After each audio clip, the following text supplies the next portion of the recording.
Welcome to the Quick Talk Podcast with Joshua Latimer, where we discuss business, life, family, faith, struggle, fire, pain, and ultimately winning. It's time to take massive action. Look, I can't work harder on your life or business than you do. It's ultimately all on you. You know, God created all the food the birds would ever need, but he doesn't put it in their nest. You've got to go get it. 10 out of 10 people die. So how about doing something today that actually matters while you still can? Hey everybody, Josh here. Welcome to the Quick Talk Podcast. Hope you're having a great week. Fall is coming fast. Fall's here. Fall's been here, actually. But it's just starting to get...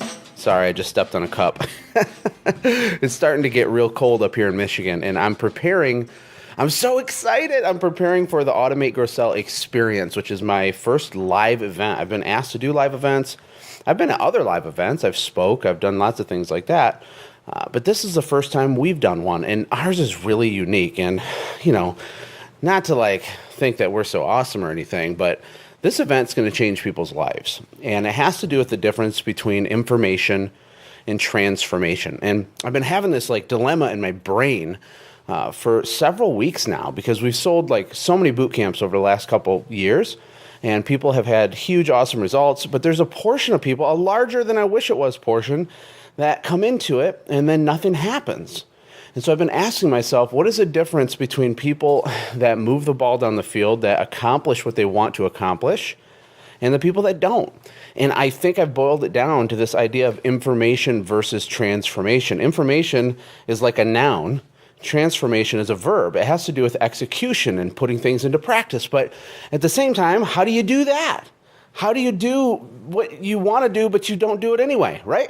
I mean, if you have a business, there's probably 17 things that you need to be working on, or systems that you should build, or things you should be not letting go, but you are. And we don't do the things we know we should do, and we do the things we know we shouldn't do. So how do you break that up? Well, that's what I've been working on. So part of our event is going to be me setting expectations in the beginning and doing all this cool stuff and meeting all the people coming. I added it up. We have 98 people total, if you include all the mentors, the other speakers I'm bringing in, and the staff members on the back end that are helping us run the event, and then all the attendees plus their guest, right? Because they can bring a guest. That's crazy, and they're all coming with an expectation of a certain outcome. And I made a video in the live event Facebook group to get everybody excited yesterday, and I was talking about an outcome. So here's my question to you. What is your outcome? Think about that. What do you want to happen when you cross the finish line in your business? Have you even thought about that? Or have you thought about it in the last 5 years or 10 years? A lot of us start a company because we want to get away from working for someone else. And not that that's bad. I think it's better to work for yourself than someone else. There's a lot of freedom. There's a lot of benefit. But if you want to succeed at a high level, we have to go way beyond that. You can't, your why, your vision for your life, your vision for your business can't be based on what you don't want, right? Well, I don't want to work for someone else, so I'm going to have a really successful, awesome, automated business. Well, that won't happen, right? Because your focus is on what you don't want. I even told my sister when she was younger, I asked her one time, I said, what kind of guy do you want to marry? And I'll never forget this. She said, well, I don't want someone that smokes weed. I don't want someone that's lazy. I don't want someone that is like this or this or this. She named all these things, and every single thing she said was something that she did not want. And I think that's kind of our default. It's actually really hard to figure out what you do want. It's very difficult. I think we don't spend any time thinking about it. So when we approach that question, it kind of overwhelms us and makes us get all panicked and freaked out. But you need to ask yourself that question. Yesterday, I drove to Grand Rapids, Michigan to pick up Derek. Derek, my right-hand man with Radius Bomb and building our funnels and our tech and all kinds of stuff. A lot of you guys know Derek. He's awesome.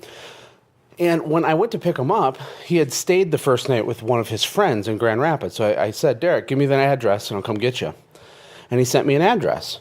And the thing is I couldn't have picked him up if I didn't have the address. Your why, the outcome, the end game outcome that you desire for your business is literally exactly the equivalent of a physical home address. That's what it is.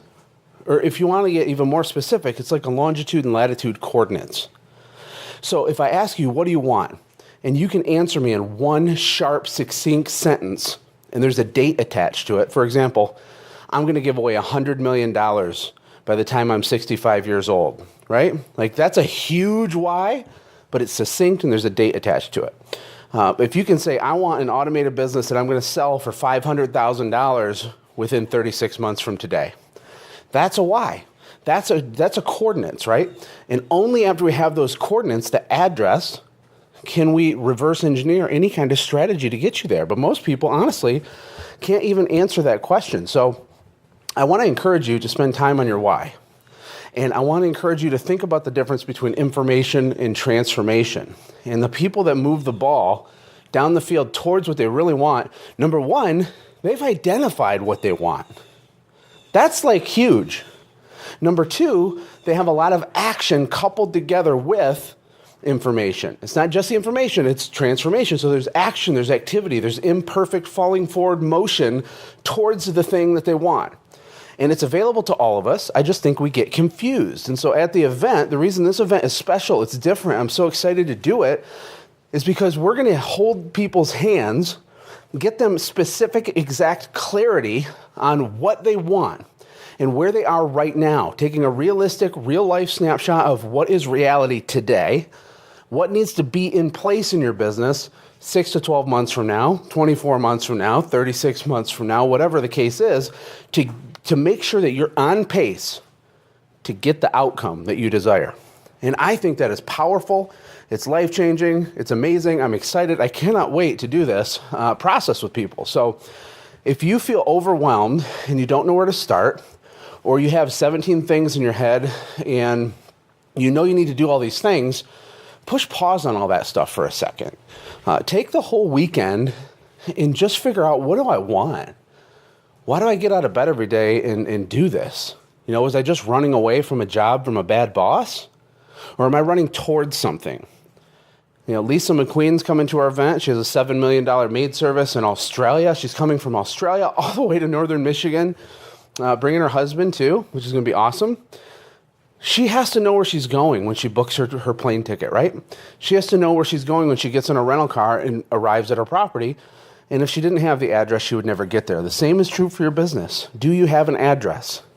Have you defined the outcome that you desire? I'm strategically pausing so you can think about that. I think it's really, really powerful once you latch on to your why.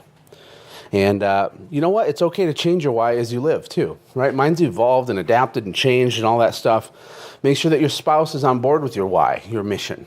When you have unity with your wife, if you're a man, it's like a neutron bomb of productivity and power inside your company. When you guys are on the same page saying, we are going to do this, boom, by this date, boom, we're going to pay off our house, all of our debt, we're going to make $100,000 in personal income and have an automated business that does not require me more than 15 hours per week by this date in 2021, and you guys are both excited and unified in that, guess who's not mad at you anymore when you work late at the office? Guess who is encouraging you and cheering you on when you have adversity and something weird happens that's difficult? Guess who's on your team? Well, your wife is, right? But you have to come up with that vision together. You have to articulate it clearly and then become absolutely obsessed with it. And the last recommendation I'll give you guys is once you do figure out what you want, and I've done this several times, is you need to put it everywhere. You know, make it the screens, the background on your cell phone, like your desktop screensaver thing. Put it there. Print it out and tape it on your bathroom mirror so when you brush your teeth, you're staring at it. Print out another one and tape it on the dashboard to your car by your steering wheel so that you can see it every day when you go to work. Take another one, print it out, tape it to your desk right underneath your keyboard.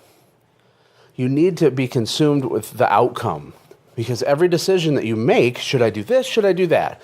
Should I spend $12,000 on this piece of equipment? Should I invest in that second location? I don't know. Let's go back and look at your outcome. What are we trying to do? It makes all decision making way easier when we measure the choices in front of us against the specific outcome that we've already decided we want.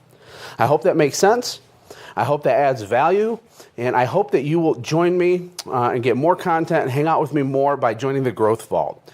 You can go to thegrowthvault.com. It's free. There's webinars, teachings, trainings, tools, tips, documents, all kinds of stuff. There's a Facebook group called The Growth Vault where we help businesses grow and people help each other. It's a community.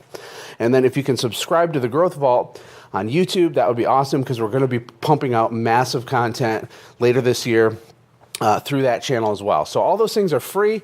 I appreciate all of you. God bless. Take care. I'll talk to you later. Hey, thanks for hanging out, friends. And from all of us here at the Quick Talk Podcast team, we hope you loved today's show. We hope that you were inspired to become a doer and not just a listener. Apply what you've heard today in your own business and watch things change for the better. Lastly, remember that all the money in the world can't save your soul. Seek first the kingdom of God, my friends. We'll see you next time. For more information about the Quick Talk Podcast or Joshua's other businesses, visit our website, quicktalkpodcast.com. Have a blessed day.